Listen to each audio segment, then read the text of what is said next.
लेकिन प्रेम क्या है, बस ये इकलौता प्रश्न है जिसका जवाब विज्ञान नहीं दे सकता, क्योंकि इसका ताल्लुक पदार्थ से नहीं है, इसका ताल्लुक अहंकार से है। वफा निभाओ, एक के हो जाओ। बाहर जाना है तो निकल जाओ ना, फिर बाहर ही लौट लौट के क्यों आते हो?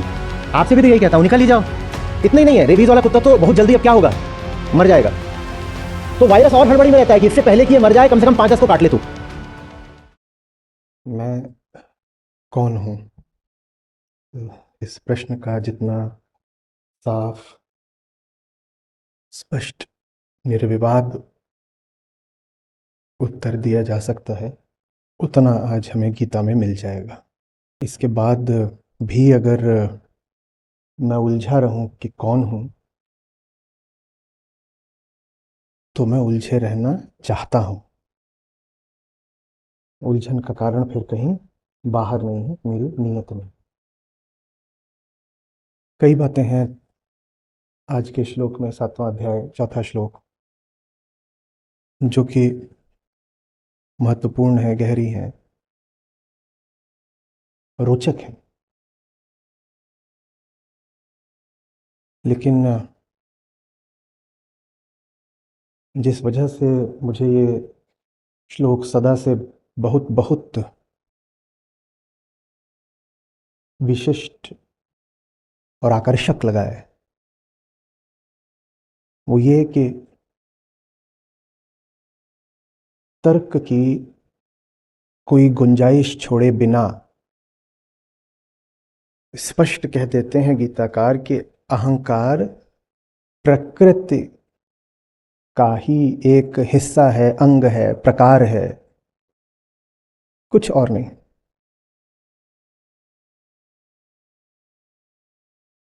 और उसको समतुल्य रख देते हैं जल, अग्नि, पृथ्वी, वायु, आकाश आदि के।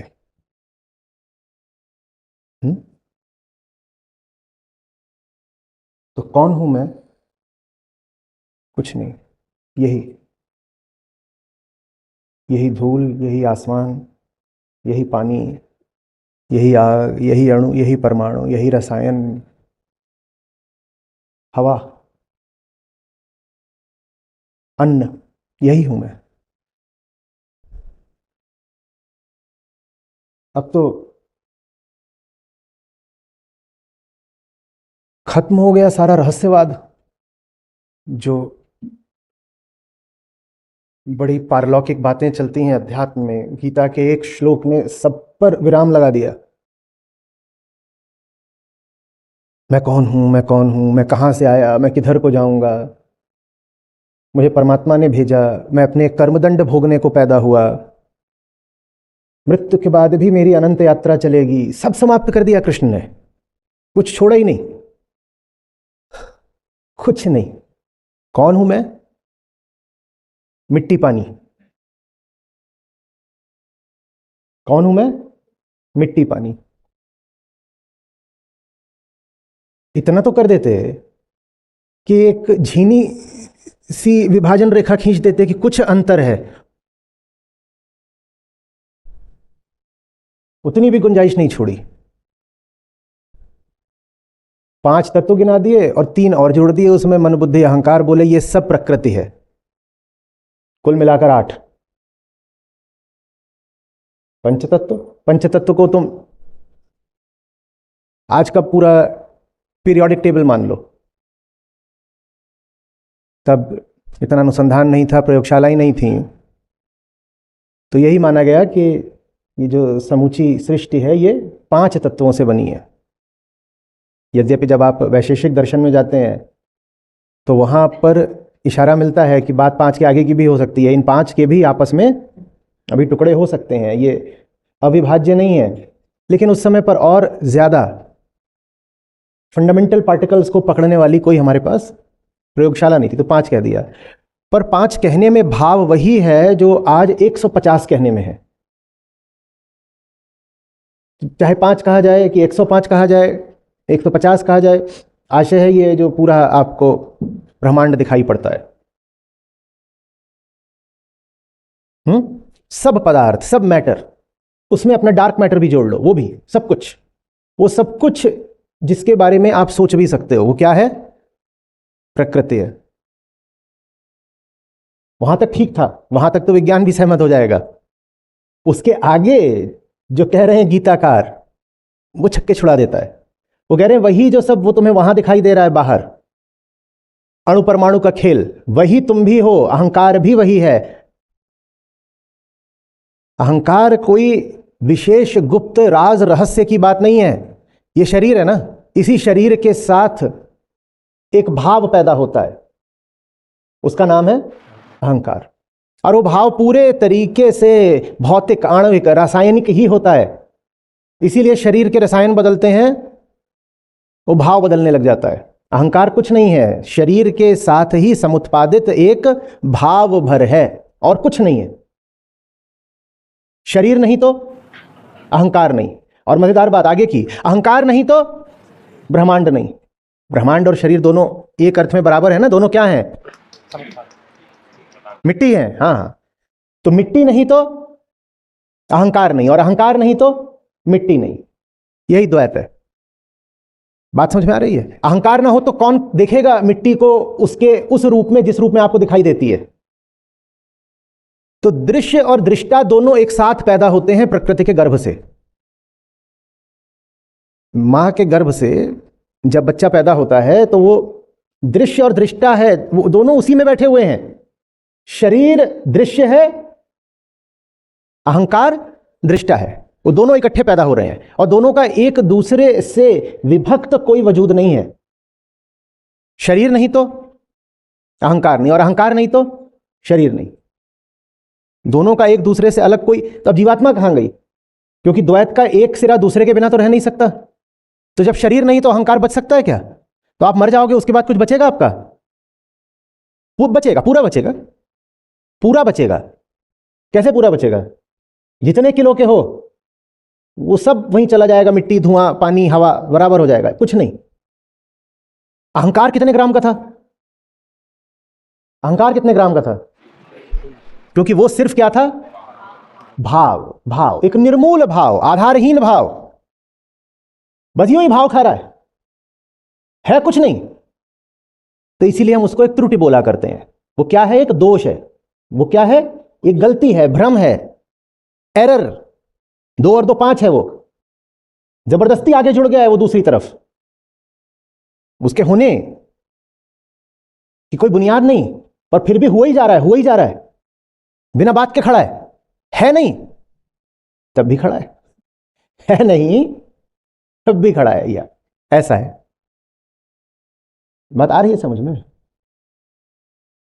और देखो 8 में नंबर कौन सा दिया गया उसको? अरे रे रे, बड़ी बेइज्जती, भयानक बेइज्जती, कहीं का नहीं छोड़ रहे कृष्ण।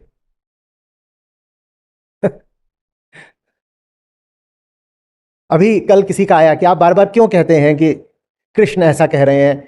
क्या कोई ऐतिहासिक प्रमाण है कि ये जो भगवत गीता वक्तव्य है ये किसी कृष्ण नाम के चरित्र से ही आया है? मैं कह रहा हूं भाई, गीता है ना, गीता का तो कोई प्रमाण नहीं चाहिए, सामने है आपके, गीता है। हाँ, तो जिससे भी गीता आई है उसको कृष्ण मान लो। मैं वैसे भी तुम्हारी कहानियों के कृष्ण की बात तो कर ही नहीं रहा हूं, पर यदि गीता है तो गीताकार तो होंगे कोई। अरे ये श्लोक है तो कहीं से तो आया होगा, जिनसे भी आया है उनका नाम श्री कृष्ण है। कोई समस्या है इसमें? क्योंकि अब कम्युनिटी पर भी लोग होने लग गए, कहते हैं गीता ठीक है, फिलॉसफी है, दर्शन है, हमें उससे नहीं समस्या, आप जैसे बताते हैं तो वो हमें ठीक लगता है, उसमें हमें प्रांतीयता, जातीयता, सांप्रदायिकता ये सब नहीं दिखाई देती। पर आप ये बार बार कृष्ण का नाम मत लिया करिए। अभिन्न है दोनों, गीता और कृष्ण अभिन्न है। आपसे कहा करता हूं कि गीता, जिनको जिनको सगुण की बड़ी चाहत रहती है ना, कहते हैं कि सर झुकाने के लिए तो सगुण ही चाहिए, सदेह ही चाहिए, तो गीता ही, बोलिए, सगुण कृष्ण है। गीता ही सगुण कृष्ण है। और यदि गीता है तो किसी ने तो, जिसने भी लिखी है, आपका यदि यही आग्रह है कि नहीं साहब व्यास जी ने लिखी है, तो आप उनको ही श्री कृष्ण मान लो, आपकी मर्जी है, आप जानो। तो इस पर आपत्ति मत करिए, जो काम की बात है उस पर ध्यान दिया करिए। आप लोग किसी भी बात पर आहत हो जाते हो। भाई बहुत तरीके की राजनीतिक विचारधाराएं होती हैं, अपने अपने मत होते हैं, अपने संप्रदाय, तो वो उस तरह की संवेदनशीलताएं होती हैं। राम को लेकर कुछ बोल दो, उसमें भी लोगों को बुरा लगता है, फिर वो वहां पर सब ले आएंगे, वो राम ने ऐसा क्यों करा, राम ने वैसा क्यों करा, राम अच्छे नहीं थे। अरे भाई, मैं किन राम की बात कर रहा हूं? मैं चौथे राम की बात कर रहा हूं। क्यों तुम अपने पूर्वाग्रह लाकर मेरे ऊपर थोप रहे हो?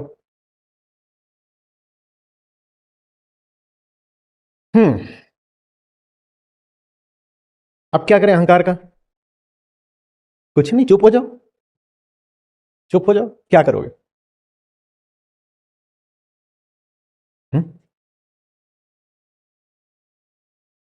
ऐसे समझ लीजिए, ठीक है? सिर्फ समझाने के लिए कह रहा हूं, सत्य नहीं है।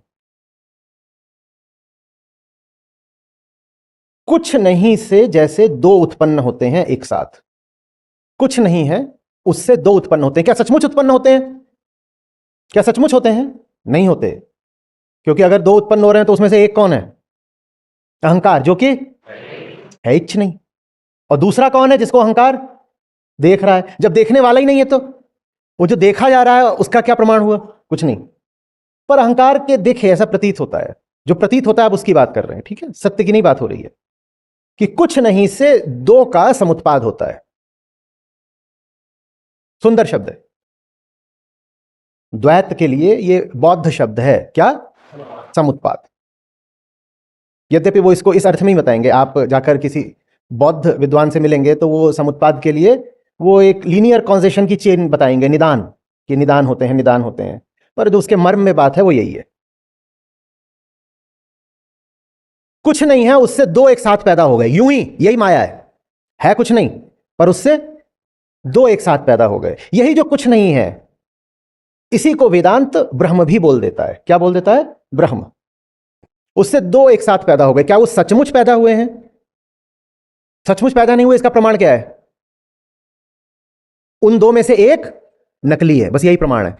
ये दो इकट्ठे पैदा हुए, दोनों एक दूसरे पर आश्रित हैं क्योंकि रिश्ता द्वैतात्मक है, और दो में से एक है नकली। दो में से एक है नकली। समझ में आ रही बात? ये दो में से एक नकली है, दूसरा पहले पर आश्रित है, तो दूसरा भी क्या हो गया? पर ये दो पैदा हो जाते हैं, जिसमें से 7 जो आज गिना रही हैं गीता वो एक तरफ है और 8वां एक तरफ है। वो 8वां एक तरफ है, इसीलिए उसको अंत में जोड़ दिया गया है कि तेरी वैसे भी कोई हैसियत तो है नहीं। 7 डब्बों की रेल चल रही थी, पीछे से तू आके उसमें लटक रहा है फालतू बिन बुलाया, और वो रेल तेरे बिना भी मौज में चल सकती है, पर तू आके पीछे से उसमें लटक रहा है। तो देखो 8वें नंबर पर उसको कर दिया है। मुझसे तो फजीहत कराते ही हो, गीता भी अपमान कर रही हैं। अब तो गायब हो जाओ, अहंकार से बोल रहा हूं। यह भी नहीं करा कि दूसरे, चौथे, छठे किसी नंबर पे रखें, 8 गिनाए गए। हे महाबाहो, अपरा प्रकृति। अपरा प्रकृति क्या है? वो जिसको अभी अभी हमने क्या बोला? ब्रह्म बोला, ठीक है? अब नहीं, ये तो आगे का है, आज का। पृथ्वी, जल, अग्नि, वायु, आकाश, मन, बुद्धि, अहंकार, 8 प्रकार की ये मेरी ही भिन्न प्रकृति है। याद दिलाइएगा, भिन्न क्यों बोला, इस पर आएंगे। 2 अर्थ होंगे उसके, विभक्त और विविध। याद दिलाइएगा, दोनों को समझेंगे कि भिन्न प्रकृति क्यों बोला है। वही अपरा है जो अभी मैंने अगला श्लोक पढ़ लिया था, वही है अपरा प्रकृति, उसको ही बोलते हैं, भिन्न प्रकृति को। खेल समझ में आ रहा है? क्या है? कुछ नहीं से दो पैदा हुए हैं, एक तरफ एक और एक तरफ 7। एक तरफ एक और एक तरफ 7, और ये जो एक है ये इन 7ओं पर चढ़ बैठता है, ये इन 7ओं का शोषण करता है। किस किस का शोषण करता है? चलो देखते हैं। पहला बोला पृथ्वी, क्या प्रमाण है कि अहंकार पृथ्वी का शोषण करता है? जल, क्या प्रमाण है अहंकार जल का शोषण करता है? अग्नि, क्या प्रमाण है कि अहंकार अग्नि का शोषण करता है? वॉर्स, देखो आग से क्या कर रहा है, आग ही तो लगाई है उसने चारों ओर, देखो आग का क्या। क्या प्रमाण है कि अहंकार वायु का शोषण करता है? AQI। क्या प्रमाण है कि अहंकार आकाश का शोषण करता है? इस वक्त आपके, हाँ, ओजोन डिप्लीशन भी कह सकते हो। और इस वक्त सैकड़ों टन डेब्री पृथ्वी का चक्कर लगा रही है। वो मालूम है क्या है? हाँ, स्पेस वेस्ट। आप इतने सैटेलाइट छोड़ते हो, जब उनकी उम्र पूरी हो जाती है तो क्या वो जमीन पे गिर जाते हैं? एक बार आपने उसको ऑर्बिट में डाल दिया तो वो हमेशा वहीं रहेगा। अब वो कब का अपनी उम्र पूरी कर चुका है, लेकिन अब वो वहीं घूम रहा है। ये सब कचरा है। हमने आकाश को भी कहीं का नहीं छोड़ा। आप अगर पता करेंगे कि हमने आकाश कितना गंदा कर दिया है, हैरान रह जाएंगे। कम नहीं, सैकड़ों टन कचरा इस वक्त आकाश में तैर रहा है और उसको अब नीचे कभी लाया नहीं जा सकता। और उसमें से कुछ कचरा हो सकता है ठीक आपकी मुंडी के ऊपर हो, जियो स्टेशनरी, और वो जहां आप है वहीं रहेगा। आप जिस जगह पर हो पृथ्वी की, अगर वहीं आपने घर बना लिया है तो आपके घर के ठीक ऊपर वो कचरा रहेगा हमेशा। आकाश में है, वो स्पेस में है, उसका कुछ नहीं बिगड़ सकता, उसका तो वहां पर डिकम्पोजिशन भी ना हो आसानी से, वहीं टंगा रहेगा।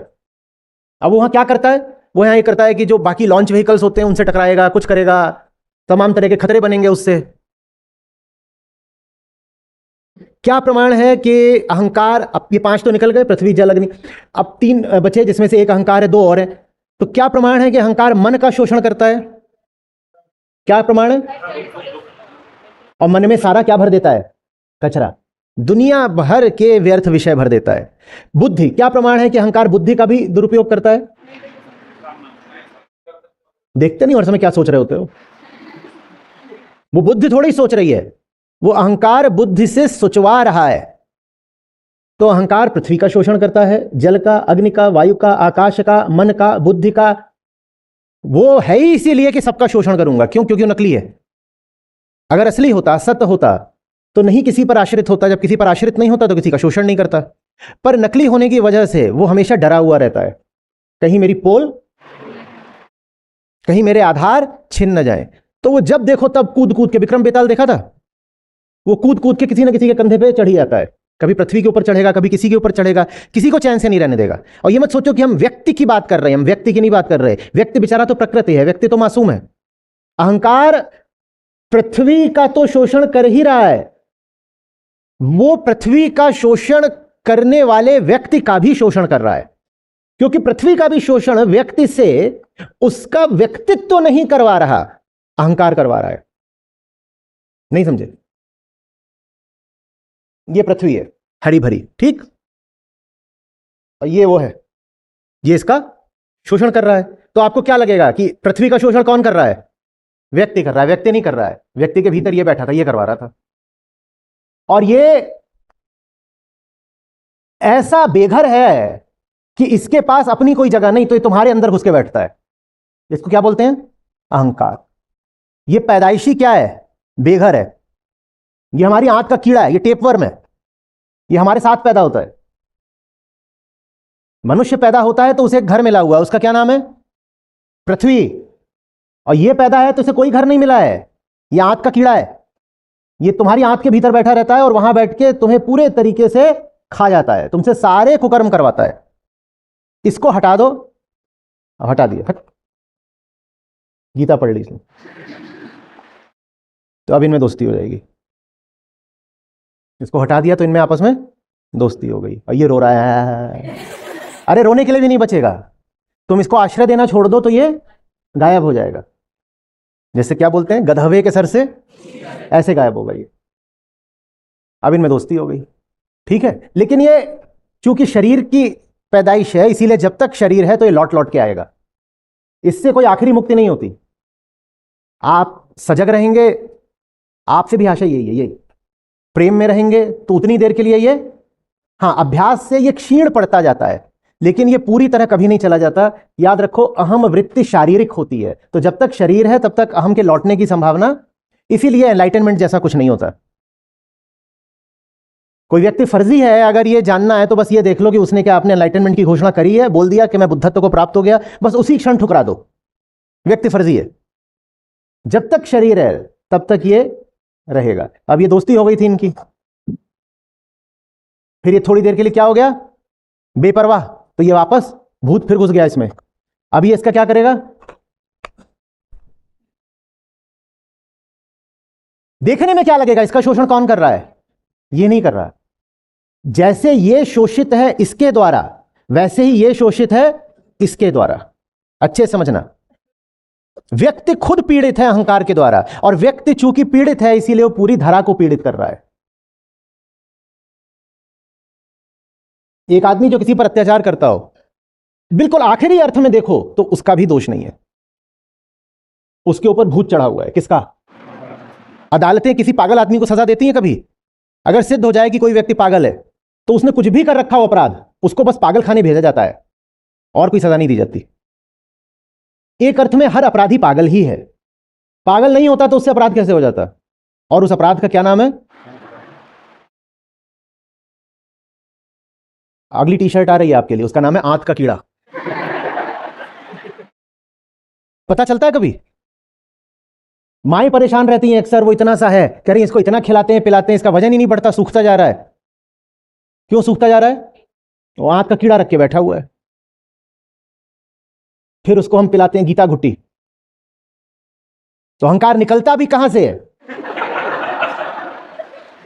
वही द्वार मिलेगा तुझे विदाई के लिए भी, और यही विदाई दी जाएगी कि निकला नहीं कि फ्लश दबाया जाएगा, भाग यहां से, अपनी जगह पे जा। और उसको जब तक यहां है तो कैसे पाल कर बैठे हो? ये मैं हूं, ये मेरी हस्ती का केंद्र है, एकदम यहां बीचों बीच रहता है शरीर में, यहां हूं वहां हूं, और भीतर क्या है? कीड़ा। और उसी को पालने के लिए जी रहे हो। बिना कीड़े के मर जाओगे क्या? कोई मर जाता है बिना कीड़े के? बोलो जल्दी। जब बिना कीड़े के जी सकते हो तो बिना अहंकार के भी? अभी उस दिन आपसे कह रहा था, किसी ने टेनिस के बाद पूछा कि ईगो नहीं है तो जीतेंगे कैसे? बिना कीड़े के नहीं जीत सकते टेनिस मैच, या पेट में कीड़ा रख के जाओगे तो टेनिस मैच जीतोगे? जीने के लिए, जीतने के लिए, प्यार के लिए, वार के लिए, हार के लिए, किसी भी काम के लिए अहंकार। तुम्हारा कौन सा काम है जो टेपवर्म के साथ और बेहतर हो जाता है? बताओ तो। कोई भी काम है क्या? कौन सा?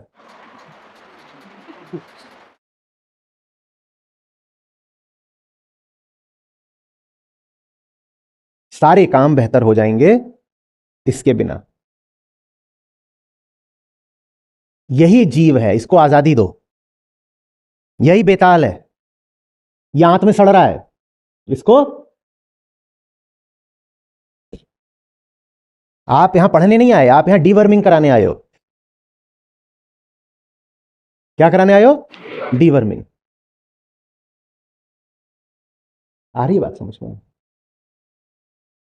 और समझो मजेदार बात, ये जब पेट में होता है ना, बड़े अच्छे अच्छे शोध हैं, जाना आज तो आप इस पर पढ़ करके लिखना, और आप में से जो लोग थोड़ा एनाटॉमी मेडिसिन जानते हैं वो और बेहतर लिख पाएंगे।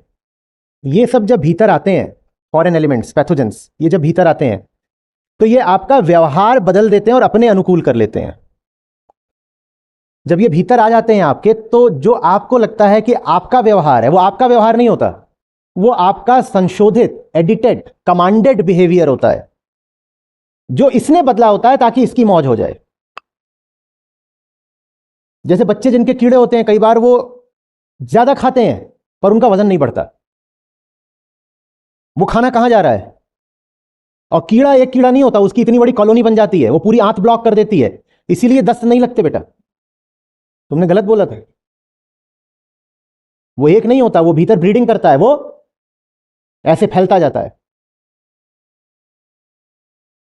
आप सोच रहे हो कि आपकी इच्छा है, वो आपकी इच्छा नहीं है। याद है हमने एक बार रेबीज वाले कुत्ते की बात करी थी? वो जो रेबीज का वायरस है, वो जब आपके नर्वस सिस्टम में पहुंचता है, आपके नहीं, कुत्ते के, जब कुत्ते के पहुंचता है तो कुत्ता तो समझिए कि खाना पीना कम कर देता है, लेकिन अब उसके ब्रेन में वो वायरस पहुंच गया है, और अब वायरस चाह रहा है कि कुत्ता जाके किसी को काटे। कुत्ता दिन भर अब इस फिराक में नहीं रहता कि उसे खाना मिल जाए। रेबीज के कुत्ते का खाना पीना तो कम हो जाता है, पर यह वायरस अब उसके यहां खोपड़े में बैठ गया। वायरस का क्या नाम है? रेबीज। उसको समझो अहंकार। वो जो कुत्ते का व्यवहार है, वो कुत्ते का व्यवहार नहीं है, वो व्यवहार उससे वायरस करवा रहा है। वायरस कह रहा है खाना पीना छोड़, मैं तेरे शरीर में इसलिए थोड़ी आया हूं कि तेरा शरीर स्वस्थ रहेगा, मैं तेरे शरीर में इसलिए आया हूं कि तेरे शरीर का इस्तेमाल करके मैं फलूं फूलूं। तो अब ये जो वायरस है जो यहां पहुंच गया है, ये कुत्ते के शरीर का इस्तेमाल करता है फैलने के लिए, तो ये यहां बैठ के इसके ब्रेन को कंट्रोल करता है, और अब कुत्ते के ब्रेन से कुत्ते को हर समय ये संदेश जाता है कि जाकर किसी को काटो, क्योंकि काटेगा तभी तो वो वायरस फैलेगा। काटने में कुत्ते का कोई हित नहीं है, काटने में कुत्ते को कोई लाभ नहीं मिल रहा। लाभ किसको मिल रहा है? इसी तरह आप जिंदगी में जो भी कर रहे हैं उससे आपको कोई लाभ नहीं मिल रहा, बस अहंकार को लाभ मिल रहा है।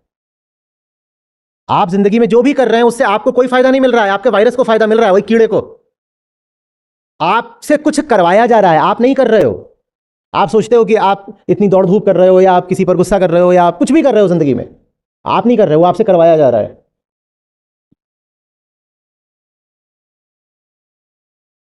इतना ही नहीं है, रेबीज वाला कुत्ता तो बहुत जल्दी अब क्या होगा, मर जाएगा।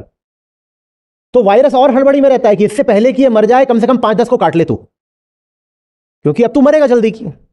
उसका पूरा जो भीतर तंत्र था उसे वायरस ने तबाह कर दिया। तो ये कुत्ता तो अब, इसके अलावा अब जब से उसको वायरस लगा है तब से उसे अपने अब खाने पीने की भी कोई सुध नहीं रही, तो ये कुत्ता तो अब मरेगा। वायरस अब और हड़बड़ी में रहता है कि मरने से पहले काट के मर, ताकि मैं फैल जाऊं, ताकि मैं फैल जाऊं। यह अहंकार है। कोई भी विजातीय तत्व जो आपके शरीर में प्रवेश करता है, न्यूरोसाइंस हमें हमारे व्यवहार के बारे में बहुत मस्त बातें बता रही है, वो आपके बिहेवियर को डिस्टॉर्ट कर देता है। आपके शरीर में कोई भी पैथोजन जब घुसता है तो आपका व्यवहार बदल देता है, आपके भले के लिए नहीं, अपने भले के लिए। आपके भले के लिए नहीं, अपने भले के लिए। आप इतना छींकते क्यों, आप इतना खांसते क्यों? आपके वायरस घुस गया, तो ये छींकना खांसना क्यों शुरू हो जाता है? ताकि वो वायरस फैल सके। आपका उसमें थोड़ी कोई लाभ है। आप छींकोगे खांसोगे नहीं तो वायरस फैलेगा कैसे? वायरस घुस के इतना ही नहीं करेगा कि आपके लंग्स में या थ्रोट में या ये जो पूरी कैनाल है वो इसमें अपनी आबादी बना ले, वो इतना ही नहीं करेगा। वो आपके शरीर को इस तरह से डिस्टॉर्ट करेगा कि आप खांसना शुरू कर दो, आप छींकना शुरू कर दो। क्योंकि जब छींकोगे तभी तो वो, ये आप नहीं कर रहे, ये आपसे करवाया जा रहा है।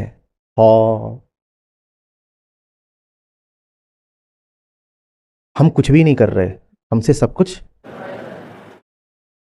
और फिर हम कहते हैं मैं तो जेनजी हूं, मैं तो फ्री जीऊंगा। Free of what? मैं तो रिबेल हूं, मैं किसी की नहीं सुनूंगा, तुम किसी की नहीं सुनना, जो मेरे मन में आएगा वो करूंगा, जैसे मेरी मर्जी होगी जीऊंगा। मैं तो आजाद पंछी हूं। ये तुम किसको बेवकूफ बना रहे हो?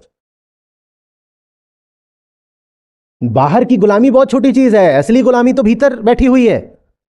और जो भीतर की गुलामी है उसी ने अब खुद को एक नाम दे दिया है, विद्रोही। I am the rebel. The ego parading itself as the rebel. ठीक वैसे जैसे बाबा जी के यहां जाकर पहले लोग बन जाया करते थे डिवोटी, वैसे ही बाबा जी के यहां जाकर लोग और भी कुछ बन जाते हैं। क्या? Rebel. In either case it's just the pathogen taking various names. कितनी बुरी हालत है तुम लोगों की, सोचो। कितने बैठे हैं जेंजी वाले? हाथ खड़े करो बेटा। मैं तो आजाद मछली हूं, मैं किसी की नहीं सुनता, अपने हिसाब से जीता हूं, उठता हूं, बैठता हूं, खाता हूं, पीता हूं। अपना हिसाब माने किसका हिसाब? वायरस का। तुमसे तो जो करवा रहा है तुम्हारा भीतरी वायरस करवा रहा है। तुम हो कहां? तुम क्या सोचते हो कि बाहर की दिशा में विद्रोह करके तुम बड़े विद्रोही हो गए? कुछ नहीं हो गए। सारी गुलामी कहां बैठी है? और विद्रोह किस दिशा में कर रहे हो? नहीं, मैं अपने हिसाब से बाल कटवाऊंगी, मैं आधे हरे बाकी पीले रंगवाऊंगी, क्योंकि मैं तो रिबेल हूं। कीड़ा।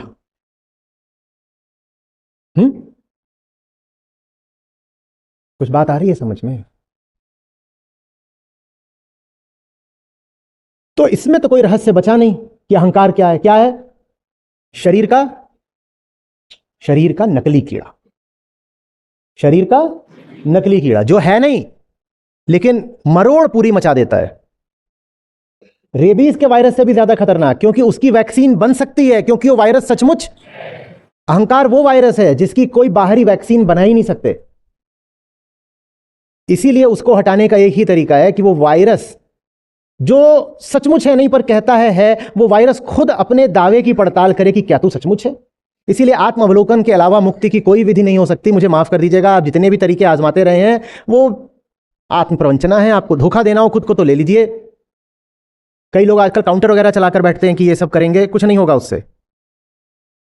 आप कुछ रट लो 1000 बार, 1008 बार, कुछ नहीं होगा उससे।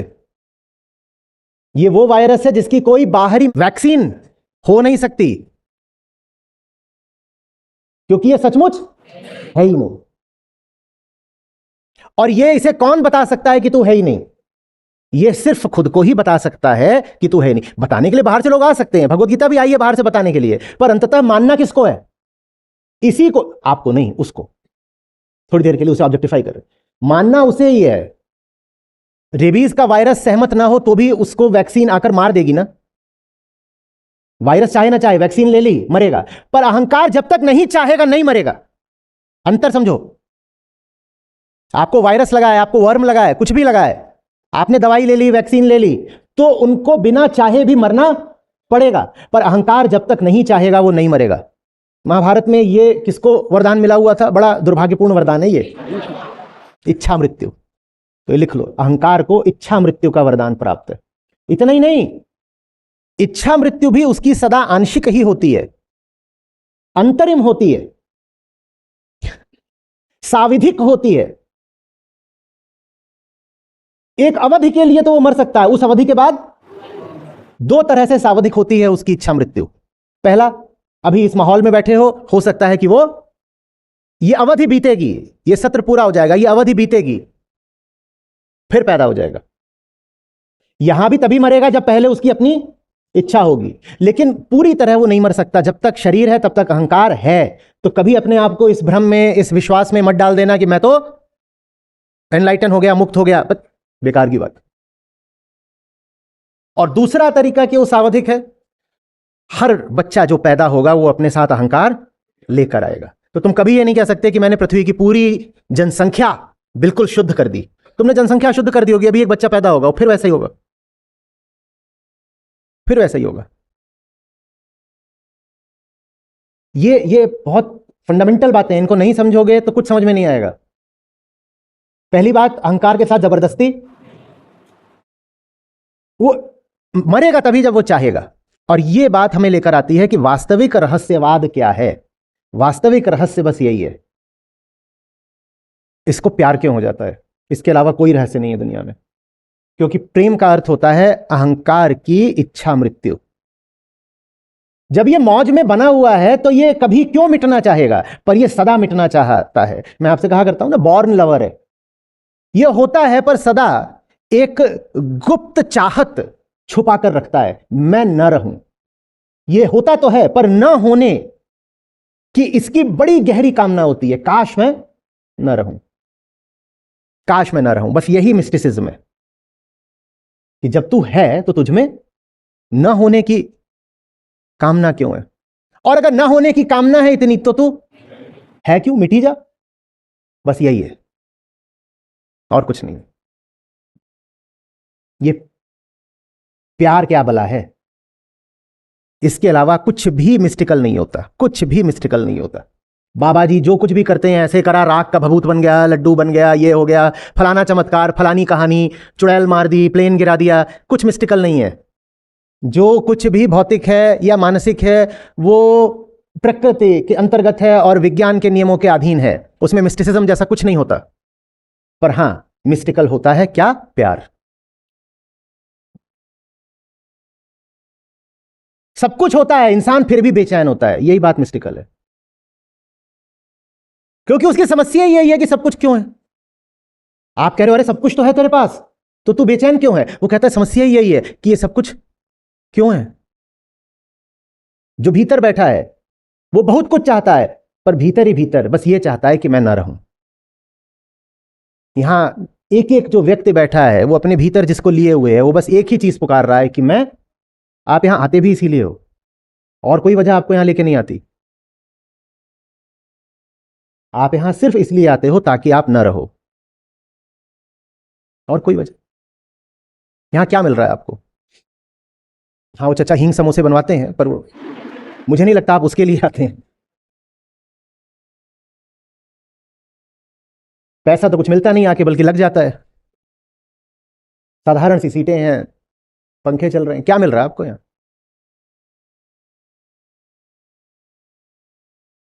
आप यहां इसीलिए आते हो ताकि आप जो हो वो न रहो।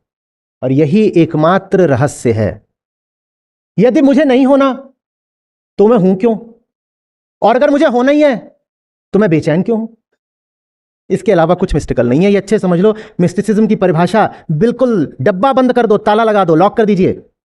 आज के बाद से कोई आपके सामने मिस्टिकल वगैरह शब्द इस्तेमाल करे तो भ्रमित मत हो जाइएगा, तुरंत ठुकरा दीजिएगा। क्या है मिस्टिसिज्म, फिर से बताइए। अगर मुझे नहीं होना तो मैं, और अगर हुई तो बेचैन क्यों? अध्यात्म का मतलब होता है अब ये दो नावों की सवारी बंद। अगर नहीं होना तो नहीं होना ना। ये नहीं चलेगा कि आशिकी कहीं और जिंदगी कहीं और। आप सब बहुत चीटर किस्म के लोग। जैसे पुरुषों के लिए कहते हैं ना, घर वाली अलग बाहर वाली अलग। अब उसका आध्यात्मिक अर्थ समझो। भीतर से कोई और पुकारता है और बाहर संसार में उलझे हुए हो। भीतर मिटने की अभिलाषा है और बाहर जाकर लिपटे हुए हो।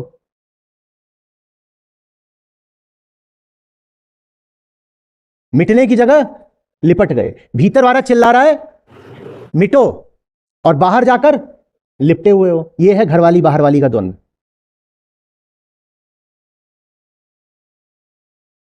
बात आ रही समझ? या घर वाला बाहर वाला। वुमेन्स डे है, तुम लोग ऐसे देख रहे हो। अंतर्राष्ट्रीय महिला दिवस के दिन उदाहरण में भी सेक्सिज्म ना चल बे।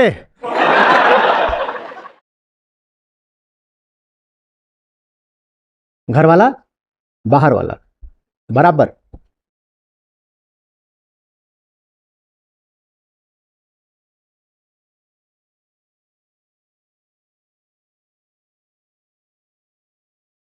बात आ रही है समझ में? वफा निभाओ, एक के हो जाओ।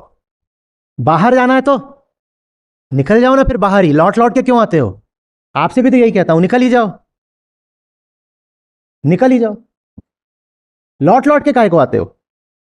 हम कहां लौट के आते हैं, आप ही पीछा करते हो। हमारा तो बस चले तो ऐसे निकले ऐसे निकले। नहीं ठीक है, पीछा मैं करता हूं, पर तुम्हारी सहमति से तो मैं पकड़ के लाता हूं ना। तो सहमति क्यों देते हो? मत आओ लौट के। बस यही बात मिस्टिकल है, जिसका किसी के पास कोई उत्तर नहीं। यह एकमात्र सवाल है विज्ञान जिसका जवाब नहीं दे सकता। बात बात में विज्ञान को जूता मत मार दिया करो। आपको पता है फलानी नदी के किनारे एक विशिष्ट पेड़ हुआ है केले का, उस पर बैंगन लगे हैं, और साइंस के पास इसका कोई जवाब नहीं है। साइंस को तो तुमने माने फटा पुराना जूता बना दिया है कि जब देखो तब हर बात में साइंस के पास साइंस के पास सारे जवाब है। साइंस के पास एक एक जवाब है, साइंस के अलावा कुछ नहीं है जिसके पास जवाब होगा कभी। एक सवाल है बस जिसका उत्तर विज्ञान नहीं दे सकता, और एक माने एक, दूसरा कोई सवाल नहीं है, और उस सवाल का नाम है प्यार। ये प्यार क्या चीज होती है, किसको होती है? डिजायर का जवाब भी साइंस के पास है, लव का जवाब नहीं है। डिजायर तो पूरे तरीके से केमिकल होती है, तो डिजायर तो साइंस बखूबी जानता है। बताइए आपको कौन सी डिजायर करनी है? साइंस वहां तक जा चुका है कि आप में ऑब्जेक्ट स्पेसिफिक डिजायर इंड्यूस की जा सकती है। सिर्फ डिजायर ही नहीं, ऑब्जेक्ट स्पेसिफिक डिजायर। आपको अभी एक इंजेक्शन लगाकर आप में आज मीठा खाने की डिजायर पैदा की जा सकती है। अब बोलो, यही नहीं कि खाने की डिजायर, मीठा खाने की। साइंस वहां तक जा चुकी है। लेकिन प्रेम क्या है? बस ये इकलौता प्रश्न है जिसका जवाब विज्ञान नहीं दे सकता, क्योंकि इसका ताल्लुक पदार्थ से नहीं है, इसका ताल्लुक अहंकार से है। और अहंकार विज्ञान की पकड़ में कभी आएगा नहीं, क्योंकि अहंकार है ही नहीं। तो विज्ञान कौन सी टेलीस्कोप से पकड़े उसको? किसी टेलीस्कोप में वो दिखाई नहीं देगा, क्योंकि वो है भी तो कहां है? टेलीस्कोप के पीछे जो आंख है उसके पीछे। और आप सोच रहे हो टेलीस्कोप के, वो टेलीस्कोप के पीछे आंख, आंख के पीछे जो है उसका नाम, तो विज्ञान को नहीं दिखाई देगा वो। प्यार के अलावा सब कुछ विज्ञान की ही जद में आता है, सब कुछ। और हम वो वाले प्यार की बात नहीं कर रहे जिसके फूल खिलते हैं।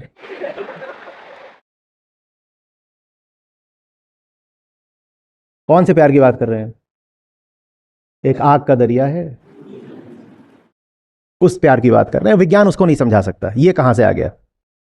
ऐसा कैसे हो सकता है कि कोई मिटने को ही उतारू हो जाए?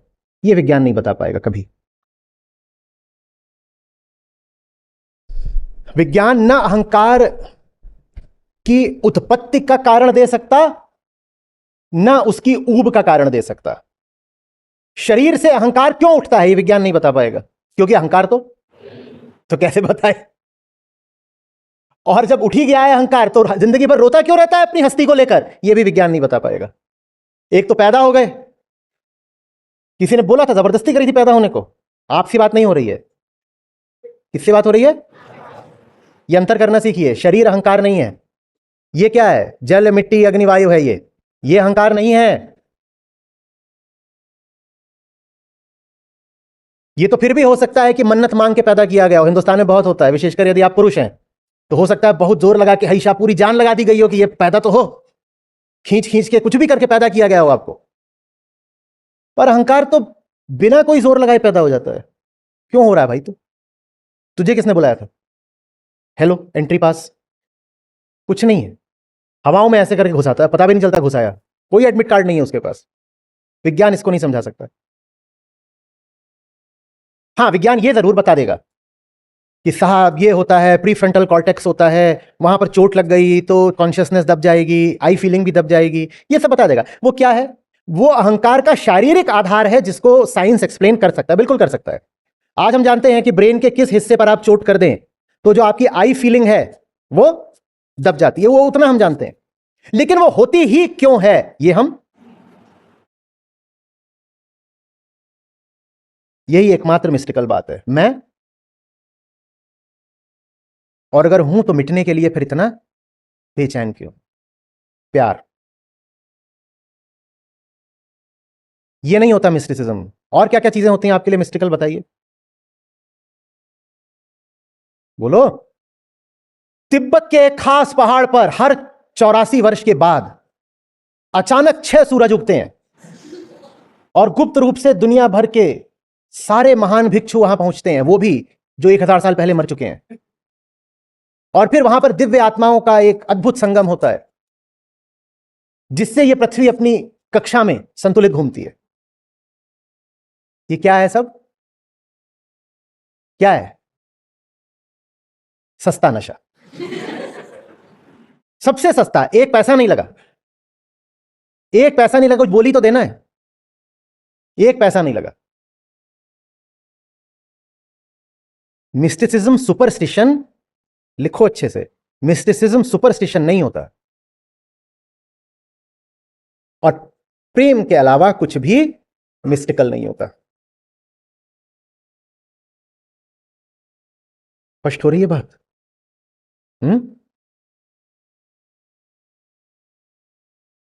स्पष्ट करना मेरा काम है, पर स्वीकार करना, स्वीकार तो आपको ही करना पड़ेगा। आप नहीं करो तो मैं मजबूर हूं। समझ रहे हो बात को?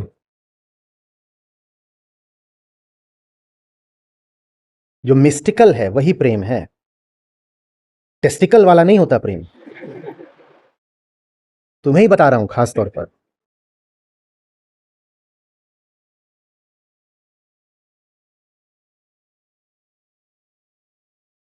विज्ञान उसको बहुत अच्छे से समझा भी देगा और हटा भी देगा, वो पूरा विज्ञान के दायरे में आता है। सिर्फ वास्तविक प्रेम है जो, जिसके लिए फिर आप गाते हो ये इश्क इश्क है, इश्क इश्क। वो वाला नहीं कि जिसमें हीर रांझा है, वो वाला जिसमें रांझा रांझा करते करते आप ही रांझा हुई। हीर रांझा वाला मिस्टिकल नहीं है। पर जिसमें हीर रांझा ही हो जाए वो मिस्टिकल है। ये कौन सा प्रेम है जिसमें हम ही नहीं बचे? ये मिस्टिकल है। जिसमें दूसरे को पा लिया उसमें कुछ मिस्टिकल नहीं है, उसमें तो हां, दूसरे को पाने वाला कौन सा प्रेम है? तो आपको अपने आप से बार बार यही पूछना है, मेरा कौन सा प्रेम है? मिस्टिकल? लिख लो और टी शर्ट बनवा लो।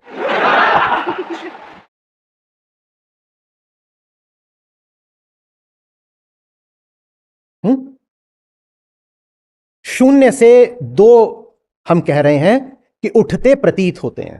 तो जब आज यहाँ श्लोक में कहा है कि ये जो है मेरी भिन्न प्रकृति है, भिन्ना प्रकृति।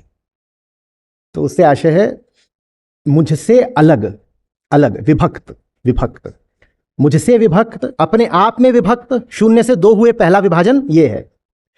फिर दृश्य अलग हुआ, दृष्टा अलग हुआ, दूसरा विभाजन ये है। और फिर जो दृश्य जगत था वो तमाम विविधताओं में बट गया, तीसरा विभाजन ये है। ये तीनों ही भिन्न शब्द द्वारा इंगित हैं, तीनों। सत्य क्या है? सत्य क्या है? पराप्रकृति। सत्य क्या है? वो पराप्रकृति भी नहीं, वो पर से भी पर है, पर से भी पर है। तो शून्य, वहां से पहला विभाजन शुरू हुआ कि शून्य से कितने बन गए? एक से दो नहीं बने हैं। अद्वैत माने एक नहीं होता, अद्वैत माने एक नहीं होता, अद्वैत माने शून्य भी नहीं होता, अद्वैत माने जिसके बारे में चुप हो जाते हैं। एक से बेहतर है शून्य, 100 से बेहतर है दो। कि आपने ये जो विविध जगत था इसमें देख लिया कि बस दो ही हैं, एक दृश्य और एक। 100 से बेहतर है दो, 2 से बेहतर है एक, 1 से बेहतर है, और शून्य से बेहतर है अद्वैत। क्योंकि शून्य कहकर भी आपने एक तो खड़ा ही कर दिया, अद्वैत का मतलब है चुप। अद्वैत से उत्पन्न होते हैं दो, ये पहला विभाजन है।